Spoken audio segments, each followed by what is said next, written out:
Hey everyone, today we're going to be talking about 5 money moves to make during a financial crisis with Sean Mulaney, the FI tax guy. Sean is a highly requested guest on this show, and the information, the knowledge he brings is incredibly valuable for us, even in normal times when things are totally in flux like they are now. It's even more so.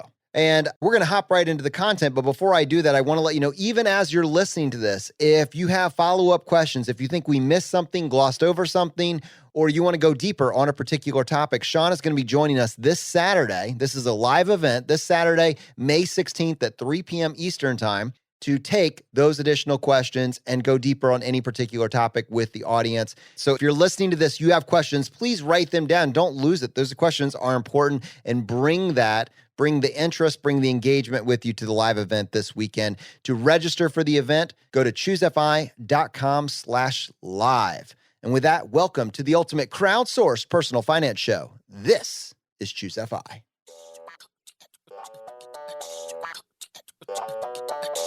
You're listening to Choose FI Radio. The blueprint for financial independence lives here.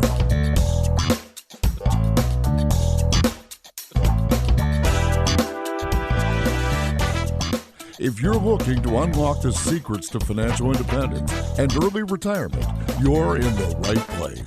Stay tuned and join a community of like-minded people who are getting off the hamster wheel and taking control of their lives in the pursuit of financial independence. Choose FI, your home for financial independence online.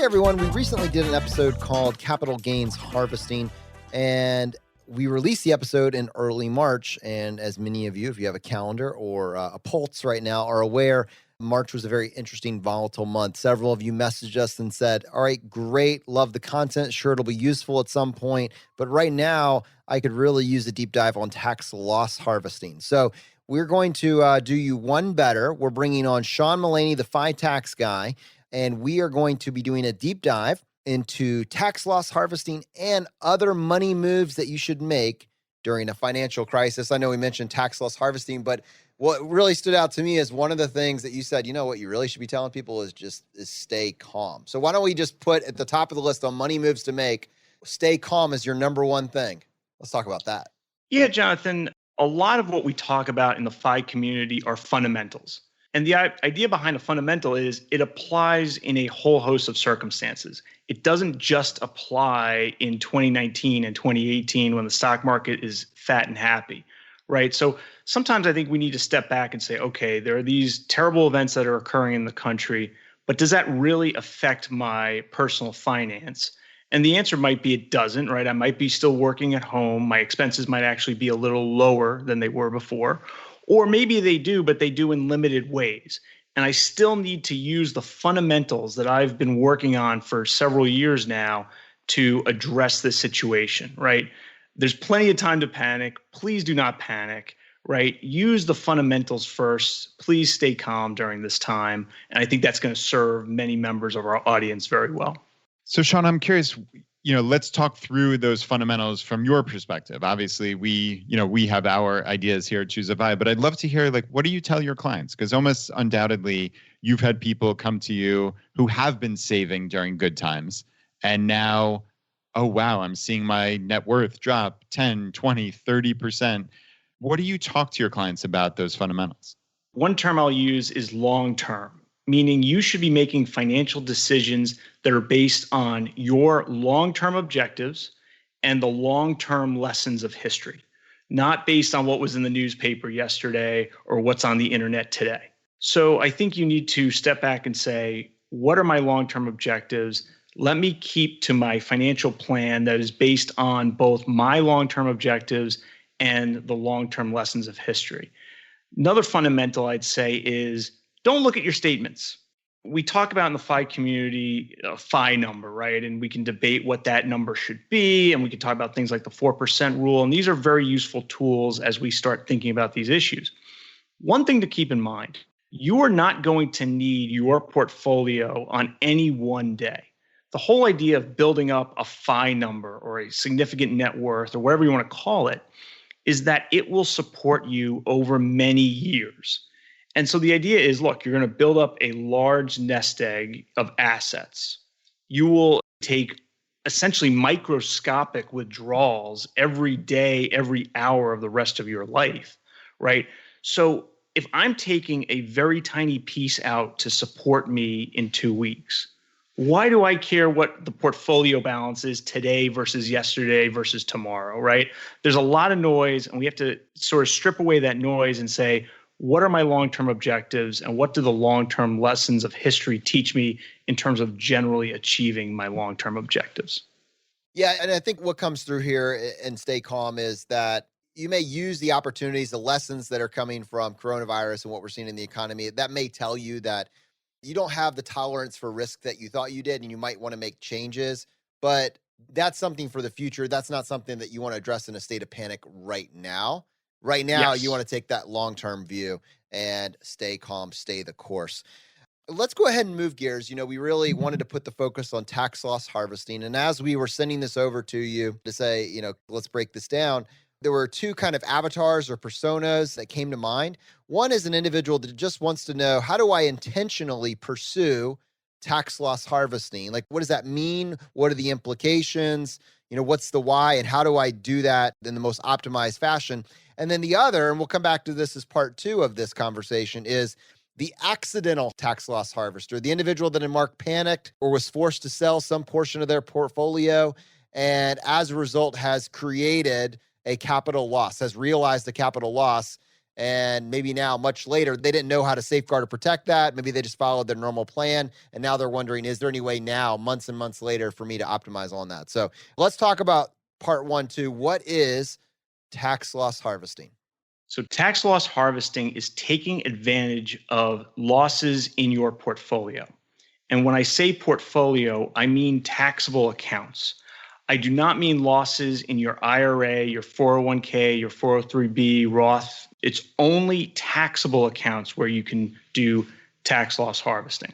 So say you've accumulated assets in your regular taxable accounts, and coming into coronavirus, they were worth, say, $100,000, and you had paid $80,000 for those assets, right? So you had stocks, bonds, ETFs, mutual funds, $100,000 value, $20,000 of, they call it built-in gain, okay? Coronavirus happens. Your stock portfolio or whatever the assets are, they go down to, say, $70,000. So now you're sitting on a position that you bought for $80,000 and it's only worth $70,000. So what you could in theory do is sell all of it for $70,000, okay? If you then do not rebuy it or rebuy substantially similar assets for the next 30 days, and you haven't purchased substantially similar assets in the prior 30 days, and we can go into detail on some of these things, you would have a $10,000 capital loss on your tax return. Okay. So in your 2020 tax return, you would report to the IRS, I sold for 70, I bought for 80, I now have a $10,000 capital loss. And so if nothing else happened, you'd have a $10,000 capital loss on your tax return. You could use $3,000 this year for 2020 to offset your other ordinary income, right? So your W-2 income, your 1099 income, any other sort of income, interest income, those sorts of things. But what would then happen though is, well, I said $3,000, not $10,000. So $7,000 of that loss gets carried forward to 2021, and you replay the cycle, getting to deduct up to $3,000 in 2021 against ordinary income. And that goes on into perpetuity until your death. So tax loss harvesting is a way to realize a loss, possibly reinvest in the same assets, but it has to be at least a month later and has to meet other terms and conditions, and then keep using losses potentially in the future as well. So Sean, just a little bit of nuance. I wanted to just ask a couple of questions to clarify. So can you talk us through, I guess, when we're talking about your exact example, right? So we have $80,000 of cost basis where evidently we're selling all of it for $70,000. But talk us through short and long-term gains and losses, I guess. And also that some of those items, depending, like if we're talking like specifically identifying individual ETFs or mutual funds, whatever it may be, like you might have bought some of those that you bought years ago that had a unrealized gain or now realized, I guess. And some had ultimately a realized loss. Can you talk the audience through all of, that short and long term, and also some of those items have gains, some have losses? Yeah, so let's talk through that. So what's short term versus long term? This is more of a gain concept than a loss concept. But essentially, if you have a financial asset that you've owned for 1 year or less and you sell it, it's called a short-term capital gain or loss.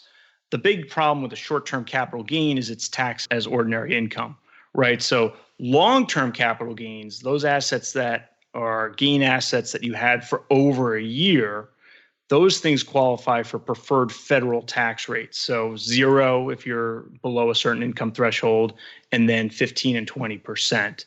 The short-term capital gains, they just go on the top of your income as ordinary income. So there could be situations where it really pays to wait a few days to get over that year hurdle, so that when you pick up a gain, you pick it up into income, yes, but you pay tax at a much lower rate for federal tax purposes. How that works for losses is you sort of mix and mingle these things. So you say, what are my short-term gains? What are my short-term losses? I combine those two, and that's what goes on my tax return. What are my long-term gains, long-term losses? I combine those two, and that's what goes on my tax return. If you have both gains, then you just have some ordinary income for the short term. You have capital gain income for the long term. If you have a loss in one and gain in the other, you actually get to offset. So that's a good thing.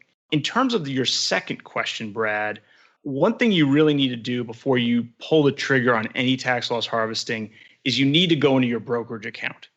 And what you're going to find is a few things in there. One of them is there will be something. Most brokerages that I've seen actually do green and red.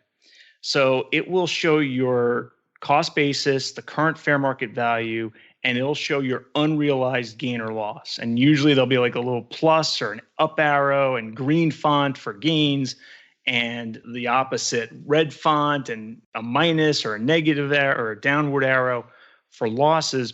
You don't want to do tax loss harvesting and then all of a sudden, hey, wait a minute, I actually had a gain in that. And then the other thing you mentioned, Brad, is you can elect through your brokerage how you use the term basis, right? So what happens in real life is people buy stock and securities, ETFs, mutual funds at different times. I bought 100 shares for $100 in 2010, and then I bought 200 shares for $90 in 2011, and so on and so forth. You can identify different methods of recovering your cost basis. And so if hey, wait a minute, the ones from way back in time, those ones have a higher basis, you can elect first in, first out recovery versus an average recovery, right? What they're going to generally do is default to an average type recovery of your basis. Now, it might be that this is sort of academic because you have such big losses, it doesn't matter, but that is worth looking into. Both what is your brokerage saying your current realized gain or loss is, and what sort of basis recovery can you obtain by working with your brokerage through their website. Yeah. And so there's actually a couple aspects of this. Some of these are really, I think when we get to this next part where we talk about this person that is accidentally in this place and is trying to figure out what to do. Before we do that, though, I think we should talk about two other points for the intentional tax loss harvester. One is the wash sale rules, which prohibit buying substantially similar assets within a particular window. Can you define that for audience so they understand what that means? And then we can provide a practical example of that. Yeah, it's a 61-day window. So 30 days before your loss sale and 30 days after your loss sale. So I'll give you an example, right? So if I sell on May 1st a bunch of stock at a purported loss, right? The financial institution will show that, but then I have to look to the day of that sale and 30 days beforehand and 30 days in the future. If I buy substantially similar securities to what I sold at a loss, I now have a so-called wash sale. And so they're going to eliminate the loss. If I sell 200 at a loss, but 15 days before or after, say, I buy 100, The loss on the first 100 that I sold, in my example, I sell 200. The loss on the first 100 is going to be disallowed because of the so-called wash sale rule. And it can be a little tricky. Sometimes, say you have a single person and they only have a brokerage account. Generally speaking, the brokerage will compute any wash sale rules, right? And these can be triggered by dividend reinvestment. So, in late March, my mutual fund paid a dividend, I reinvest. And then in April, I do some tax loss harvesting. Well, the dividend reinvestment is going to trigger a little wash sale rule. Usually the brokerage will just take care of that. They'll just report that for you. It'll show up on your 1099-B, and you'll just have a little wash sale disallowance. Wait, no, that's important. What you're describing then is that it's disallowing just that amount, or it's disallowing the entire tax loss harvesting on the entire amount. Like, does that make sense? Yeah. So, John, that absolutely makes sense. The way it works is share by share. So if I sell 100 shares and try to claim a loss, but 10 days earlier, I got a dividend and bought 5 shares, I lose the loss on the first 5 shares I sold. So now I only get the loss on 95 shares. That's how they do that. So this is a nuance, and fortunately, the brokerages handle that nuance pretty well. Where it gets a lot stickier is retirement accounts and your spouse's activities. So if I sell VTSAX at a loss, okay, but I have a 401k at work that also invests in VTSAX, and I have my biweekly paycheck and I'm buying in my 401k some VTSAX, that triggers a wash sale. Or maybe my wife at work, maybe she's got VTSAX in her 401k and she's got a biweekly paycheck and she's now buying VTSAX.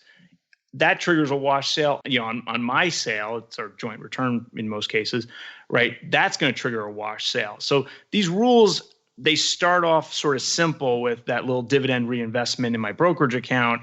And then they've got these tentacles and they start reaching out for your IRAs, 401ks, spousal assets. So you do want to be careful. Tax loss harvesting can be great for cats and dogs. J.O. Collins, I think, used that term in terms of, hey, years ago I bought this one company.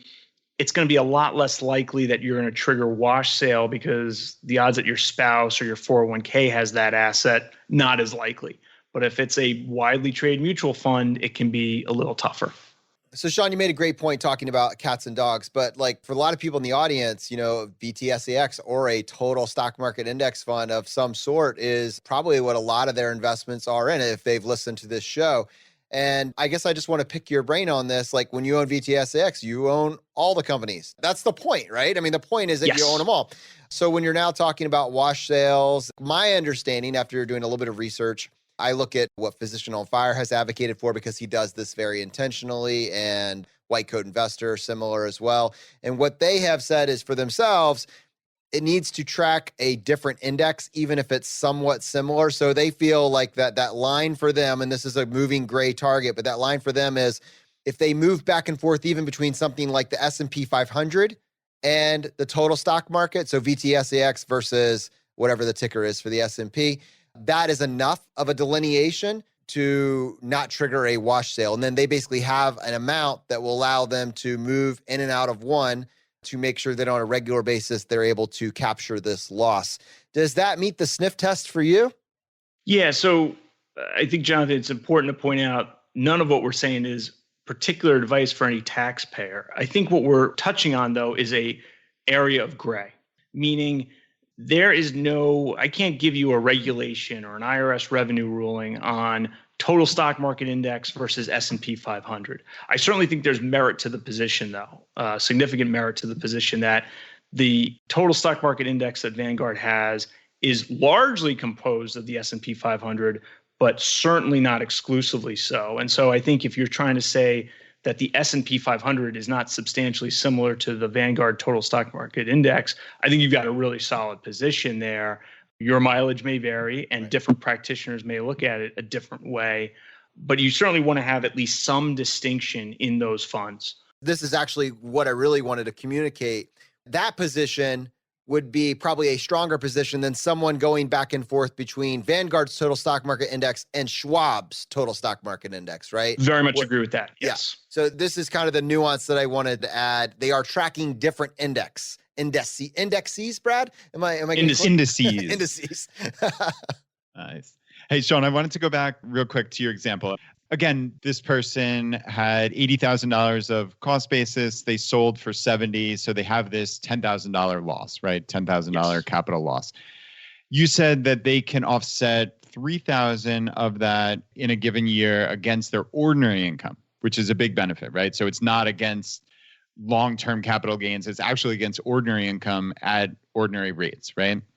So I'm curious if there's additional nuance here or strategy that you would advise. So let's just add a little extra to this. So let's say that was one account, right? And this person has other, additional, stocks or mutual funds, whatever, with some built-in gains. Now, would you advise them? So they have this $10,000 capital loss from account A. Now in account B, they have, let's say, $20,000 of built-in cap gains. Now, how would you advise, if at all, would you advise them to sell some of that to offset? Does it matter if it's long or short term?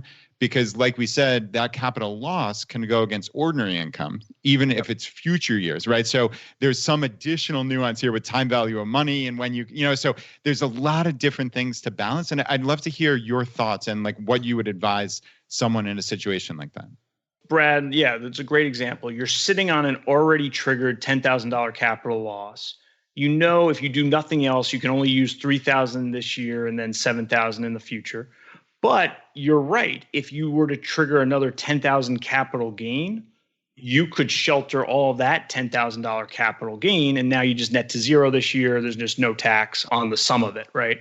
Or maybe you just trigger up to $7,000 this year and get the $3,000 deduction. I would only trigger a capital gain in that case if you're looking to reallocate your portfolio anyway. Meaning, I don't know how much. There's a little bit of a benefit of resetting your basis, right? You could do that. The big thing I'd be looking for is, okay, I have this asset. It has a $10,000 gain, and I don't like this asset. I liked this asset 10 years ago, but my risk tolerance has changed, or my thinking on the world has changed, or this is an actively managed fund with high fees, and I just don't like that anymore. So I think this tax loss harvesting can be a great opportunity to reallocate your portfolio, right? Because sometimes you work with folks and you see, oh, you've got this fund, it's actively managed and it's high expenses. Oh, but you have a $50,000 capital gain in there. We're going to be hesitant to sell much of that because we don't want to pay a lot of tax today. But maybe if you've already tripped some capital losses, you can take advantage and reallocate in a tax efficient manner. The other thing you could do is reset basis, right? Which has some benefits. We call it tax gain harvesting, where you have a loss that's usable. You could reset basis. I'd rather instead, though, just carry that loss forward and get the $3,000 ordinary deductions every year. But theoretically, you could reset basis if that was important to you. All right, guys, we're going to continue our conversation on 5 money moves to make during a financial crisis with Sean Mulaney right after this. So we're having our conversation, 5 money moves to make during a financial crisis. We've talked about tax loss harvesting, and now I wanted to come back to the accidental tax loss harvester. Maybe people in the audience, maybe this reflects your own situation. In March, you panicked and you sold a significant sum and you realized upwards of $10,000 in capital losses. And maybe you started getting back in, but now you're hearing this conversation and you're wondering, oh, wait, there's a strategy. So Sean, for the accidental tax loss harvester, trying to plan out the remainder of the year, what should they be thinking about? I think they need to ask themselves one fundamental question, which is, did I have a wash sale because I bought in within 30 days, right? So if you rebought the things you sold within the 30 days, or theoretically because of other stuff we talked about before in the 30 days, then you need to say, okay, I have a wash sale. I'm not going to get that loss. However, my basis in the rebought securities, mutual funds, whatever it is actually that old higher basis because the disallowed loss goes into that new basis. So maybe at the end of the year, I have a new opportunity to tax loss harvest if I navigate the wash sale rules the right way. So that's if you bought in within the 30 days or otherwise tripped the wash sale. If you rebought after 30 days, Well, now, hopefully, when you navigated the wash sale rules, you have a good loss on your tax return up to, whatever the loss is. Maybe at the end of the year or even now, you could start looking at the other pieces of your portfolio and say, hey, there's things I want to get out of, I want to reallocate out of that have taxable gains in them. I can trip some of those gains, get into better investments for me, and then do that in a way that it nets out so that I don't pay a big capital gains tax, maybe none at all. Maybe I still realize some net capital loss on my tax return. Sean, I think you just illuminated something for me that I was not aware of. And I just want to slow down on this and just point it out and also just ask for some clarification. So with the wash sale, so the loss is disallowed in the current year, but it's not that you screwed this up so royally that you don't ever get the benefit of that, right? It's not that it's just gone forever. You said when you repurchase, it adjusts the basis back up of the newly purchased identical asset, right? So basically you screwed this up, but it's not like a permanent screw up. It's just, okay, you're back to where you were in essence. You shouldn't have done this because of wash sale, but you're back to where you were. So then, no harm, no foul in essence, and you move along. Am I hearing you right? That's exactly right. So it's like, to add some numbers to that, to use your example earlier, you bought this share at 100, you sold it at 70. That doesn't sound good. But then you rebought it, maybe it was at 72, 73, 75 or whatever. The wash sale rule in this case is now saying, all right, here's what you actually got it for, but your basis is still that original 100. Does that accurately describe what you were presenting? Yes, it does, but there's even a further nuance. So yes, when you rebuy in a taxable account, that basis addition is fantastic, right? Because it, like you said, no harm, no foul. Later on, you can get a benefit for that. But what if you repurchased in your 401k or your IRA?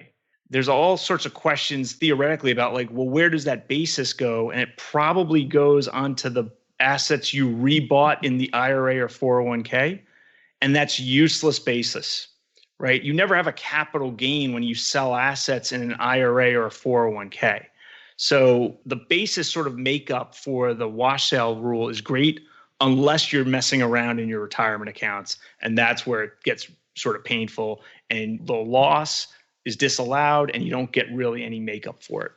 Okay. So we've used the term reallocation a couple times. So for context, money moves that you can make during a financial crisis. We said, number one, first, just stay calm, follow your plan. Number two, tax loss harvesting and the different variations of that, depending on whether it was intentional or accidental.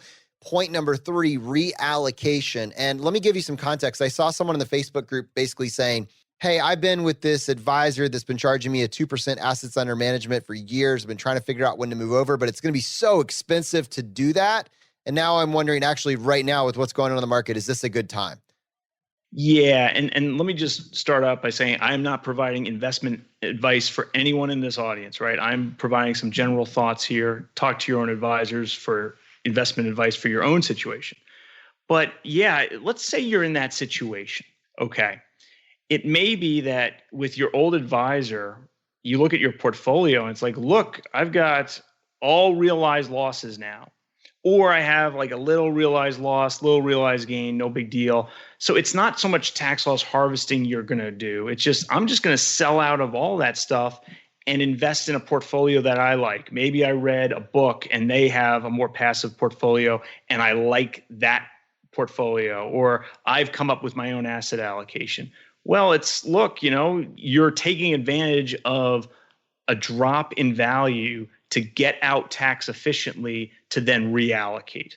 Okay. The second thing I would say to your particular person in your Facebook group is you could always look into something called a distribution in kind if you're looking to move assets, right? So you could have assets with a particular advisor and there's an asset under management fee and you don't want to pay that. What you could do is call one of the brokerages, Vanguard, Fidelity, Schwab, there are others, right? Those are just some of them. And say, hey, I want to move assets out of an AUM relationship into you guys. I understand your fees are relatively modest. Let's get those on the table first, but as long as those are okay, you then work with that new brokerage to achieve what's called a distribution in kind, where you own 27 shares of Apple at institution A. Institution B actually moves those 27 shares in kind If you do that, you don't have a taxable event. So that would be the second piece on that's not a reallocation piece. That's just speaking to a particular circumstance on the Facebook group. But yeah, reallocation is great now because you have a tax efficient way of doing a lot of your reallocation in your taxable accounts right now.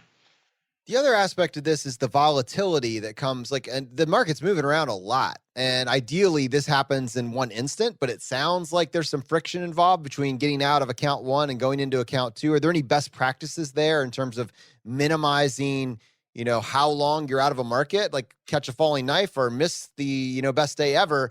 You don't really want either of those to happen. Preferably, everything stays exactly the way it is when you get out and is exactly the same when you go back in, right? But what's the reality there?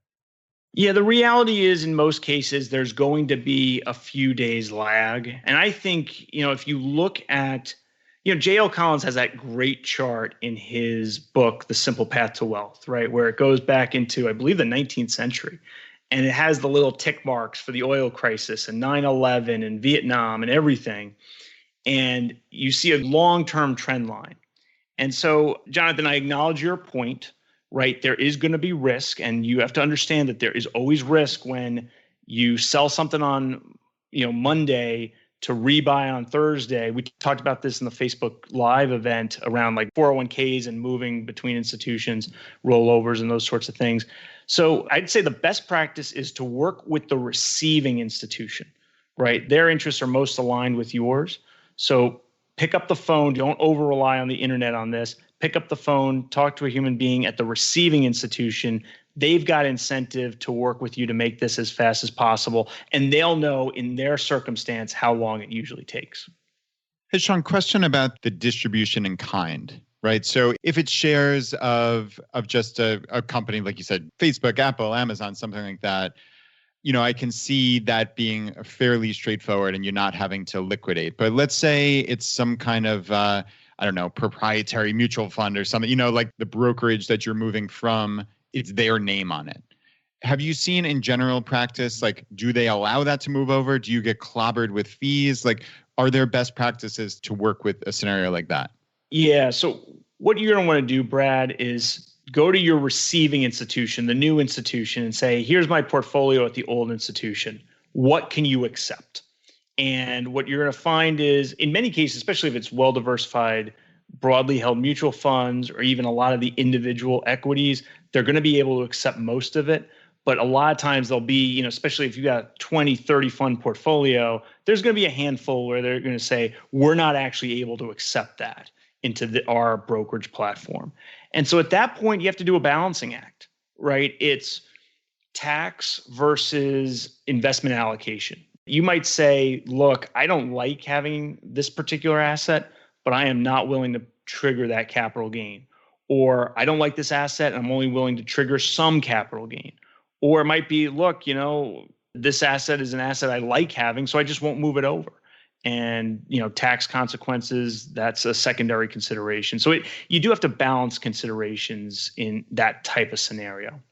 All right, I want to move to the next money move here. I want to talk about Roth IRA and Roth vehicles in general in this current environment.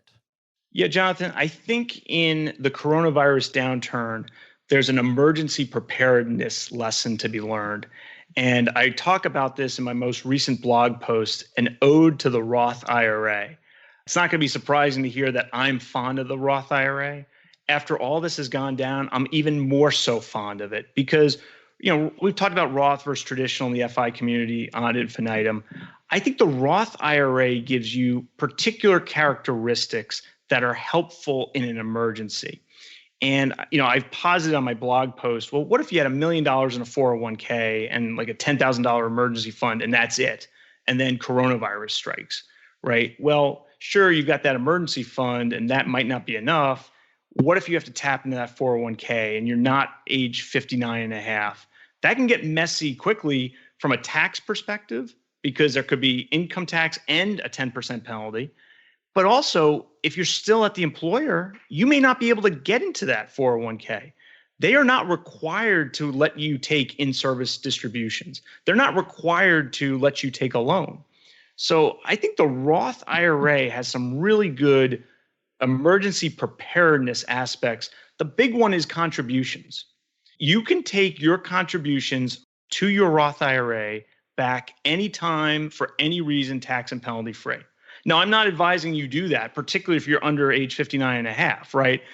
You should only take money out of a Roth IRA if you're relatively elderly, you have a very serious emergency, or you're doing a very intentional financial plan, such as a Roth conversion ladder strategy, right before 59 and a half.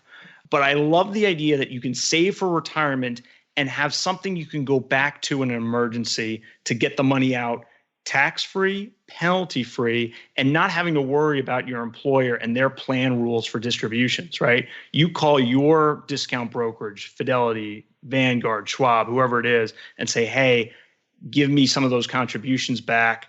I have an emergency. Not optimal, but I love that strategy of having at least some of your wealth in a Roth IRA so that if a really dire emergency occurs, you've got some ability to access that cash.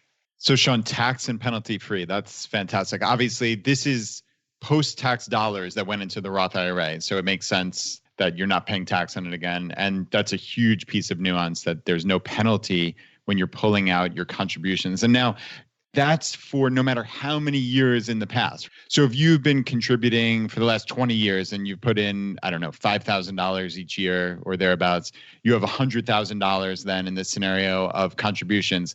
You theoretically can pull at any time all 100,000 of that out, tax and penalty free. So it really can operate like an emergency fund. I want to point out, I believe, if I'm correct, Sean, that if you take that 100,000, you cannot put that 100,000 back. You know, that ability to grow tax and penalty free forever. Once you pull that money out, that space is gone for the year. Well, Jonathan, under normal rules, yes, what you said is absolutely correct. There's one exception now, though. In 2020, you could take money out if you qualify for something called a coronavirus-related distribution. That's not easily, you need a diagnosis, a dependent needs a diagnosis, or you've been negatively impacted by coronavirus because you've experienced adverse financial consequences because of the coronavirus.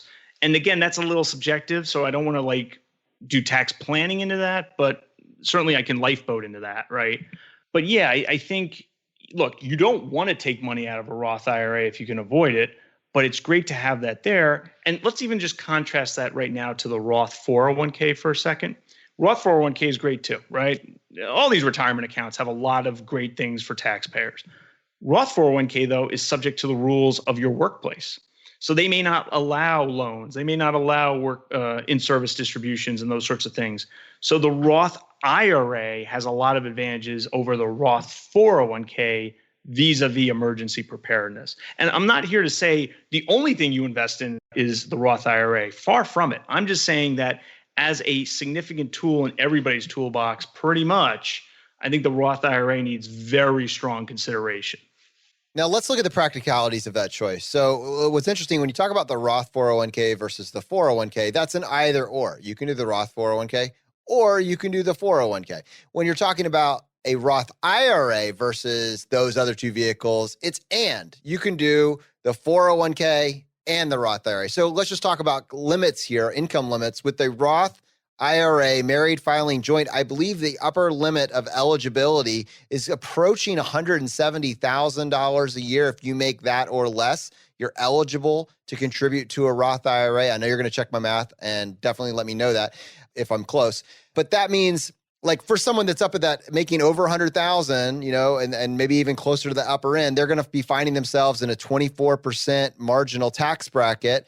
And so for that individual, you want to do whatever you can to minimize how much tax you're paying at that highest marginal tax bracket by employing the 401k. And then once you've taken care of that, what else can I do? Oh, wow, you're still eligible for the Roth IRA. Let's do that. And keep in mind the benefits that you talked about. Is that a fair assessment of how this fits in as a financial planning vehicle? Yeah, I think you're looking at it in a reasonable manner, Jonathan. You're saying, look, I'm paying high tax.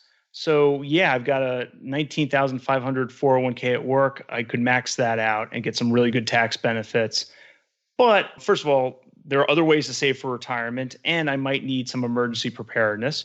And if I'm married filing joint and I make less than $196,000 of so-called modified adjusted gross income, then what I can do is I can still qualify for a Roth IRA contribution this year. So that might be something I strongly want to consider. If I'm married filing joint, my spouse can do that as well. So now we've got 13,000 in Roth IRAs. And oh, by the way, I don't even qualify to deduct a traditional IRA contribution in that scenario. So there's no even Roth versus traditional IRA discussion there, because if I'm married filing joint and I'm covered at work by a 401k plan and I'm making $196,000, I fully qualify for a $6,000 Roth IRA. My wife qualifies for a $6,000, so it's $12,000. I was off on the math earlier. Apologies.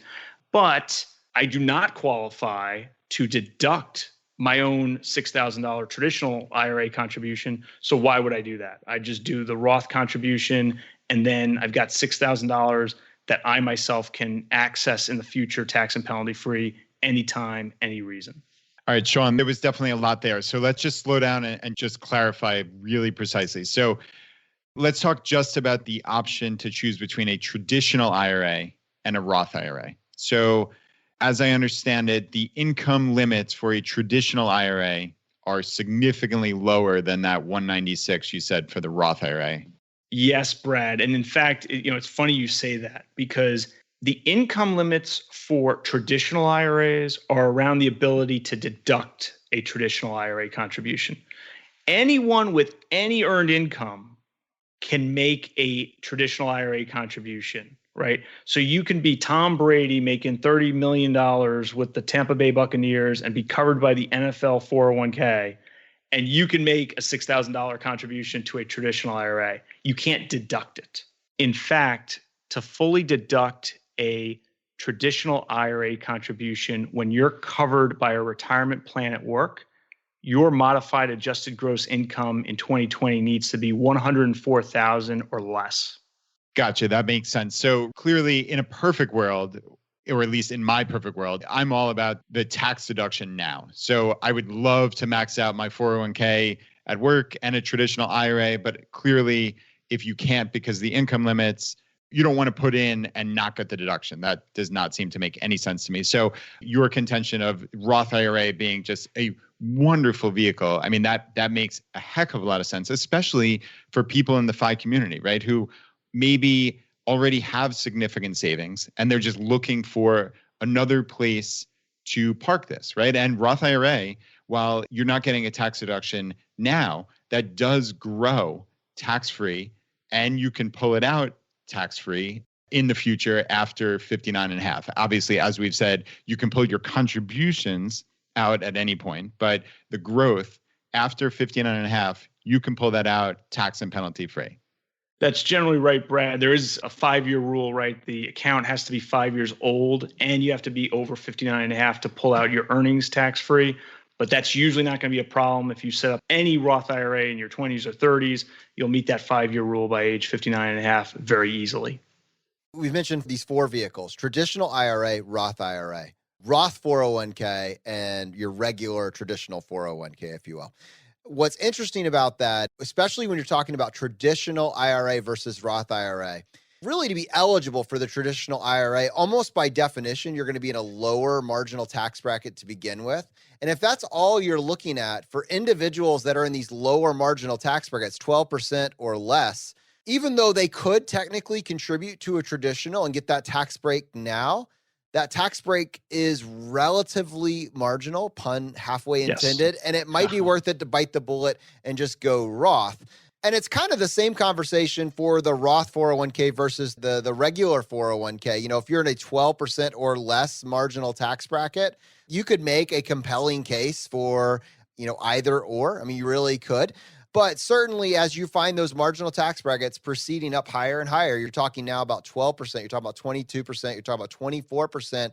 Like, do whatever you can to avoid that higher marginal tax bracket by taking advantage of your 401k. And then what's great about that is, even though you're not going to be able to take the deduction with the traditional IRA, you're going to be able to do the Roth still. And there's so many advantages to having that in light of the context that we just talked about. So let's beat this Roth horse just a little bit more and talk about Roth conversion. That's the last point that we want to make with the 5 money moves that you should make during a financial crisis. Sean, what's the nuance here between just contributing to a Roth versus making an intentional Roth conversion?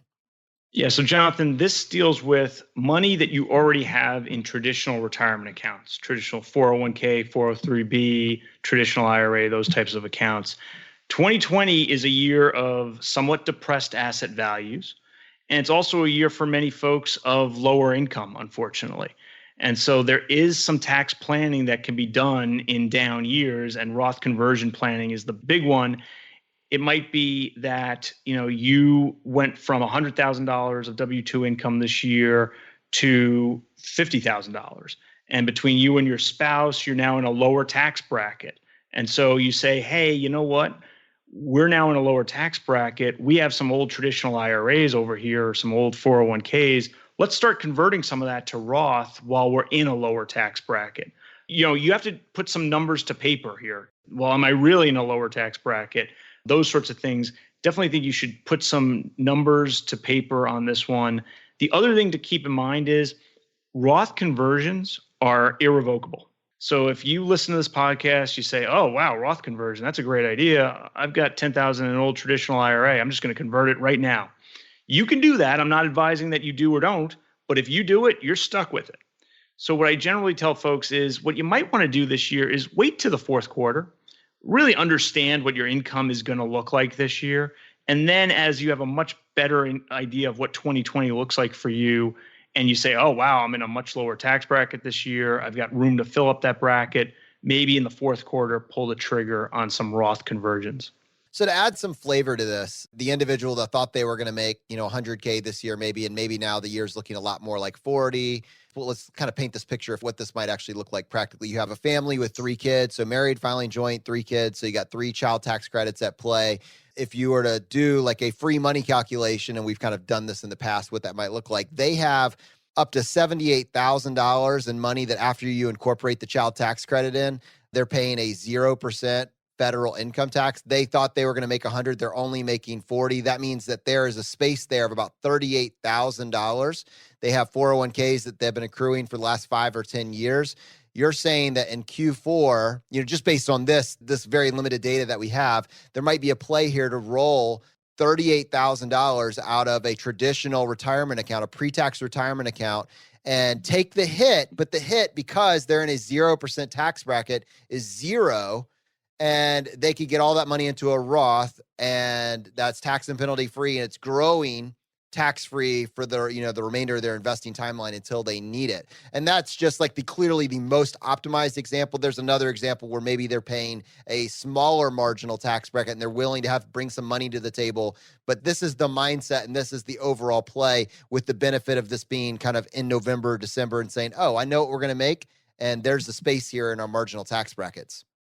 Yeah, you should always be thinking about Roth conversions for any life change or any major downturn. So picking up on your example, Jonathan, maybe you have a single individual out there who was going to go to grad school in the fall anyway, and then all this happens and they lose their job that they had in March, but they're still going to just go to grad school in August, September.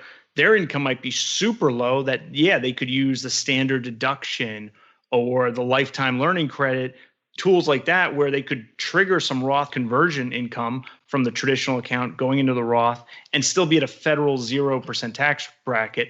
States, they might pay a little tax, but that might be well worth, right? If you pay, Virginia's 575, I believe. California's higher, but even California is nowhere near the federal.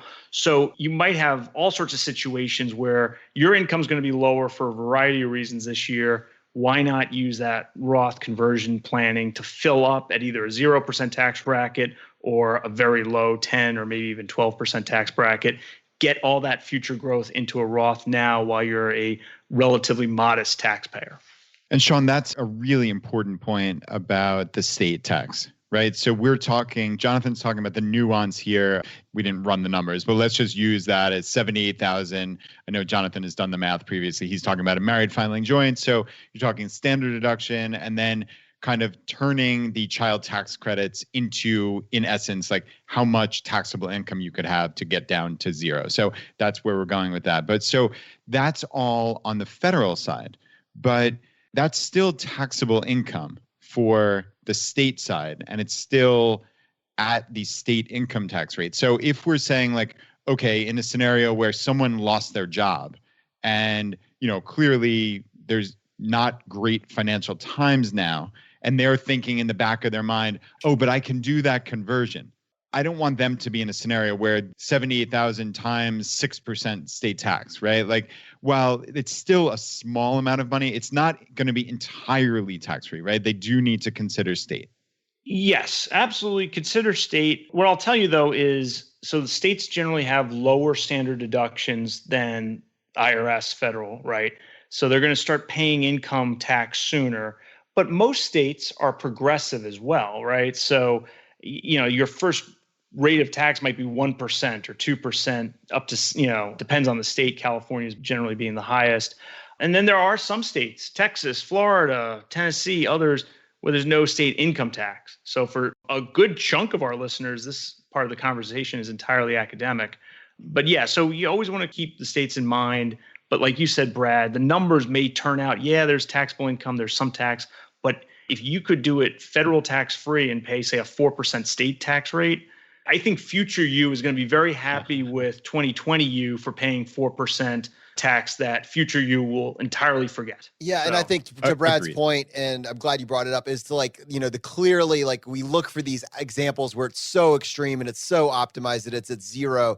Like, if you have to bring money to the table, be aware of what that money looks like. But then if it works to your favor and you can do it.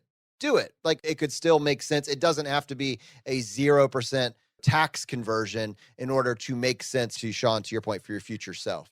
All right, Sean, thank you so much for coming on the show with us. Anything else you want our audience to hear or to be thinking about as they're kind of going through this very interesting financial time? Yeah, I think it's just be intentional with your tax and money planning now, and know that there are better days ahead, right? That there's definitely going to be some struggles in 2020, but there are much better days ahead. And I would just say that long term, right? Always be keeping those long-term objectives and those long-term lessons in history in mind as you deal with the financial ramifications of the coronavirus. Awesome. Sean, you are an accountant and you also are writing amazing content at your website. How can people, if they have more questions that they want to follow up with you, what's the best way for them to do that? Yeah, so you can follow up with me at fitaxguy.com. That's my blog. And then my financial planning practice is at mullaneyfinancial.com. Brad, I mean, this was a really important discussion, man. There's a lot here, and this is not going to be our last financial crisis, right? We are going to have many of these over the next 20, 30, 40 years. But this episode and the content embedded within, this is evergreen. Yeah, agreed. And Sean's concept of look at the long term.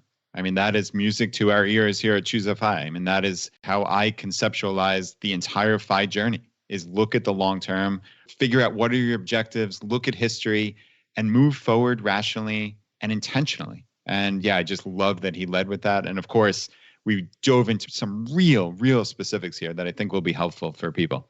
All right, everyone, hope you enjoyed this episode. I think we covered everything that I wanted to cover, but you may have something that we missed.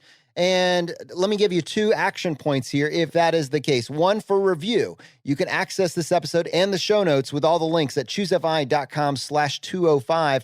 And as I prefaced at the beginning of the episode, we are doing a live Q&A with Sean Mulaney talking about financial moves to make during a financial crisis. You can have your questions. If you took notes, if you had questions, ask Sean. This is what he's joining us for. To register for that live event Saturday, May 16th at 3 p.m. Eastern time, go to choosefi.com/live.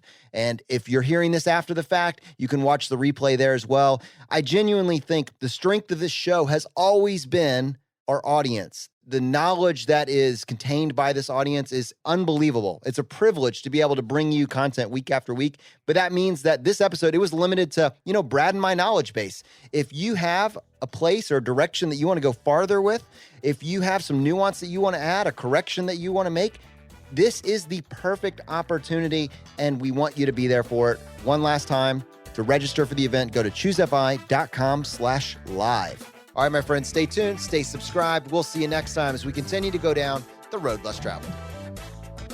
You've been listening to Choose FI Radio Podcast, where we help middle-class America build wealth, one life hack at a time.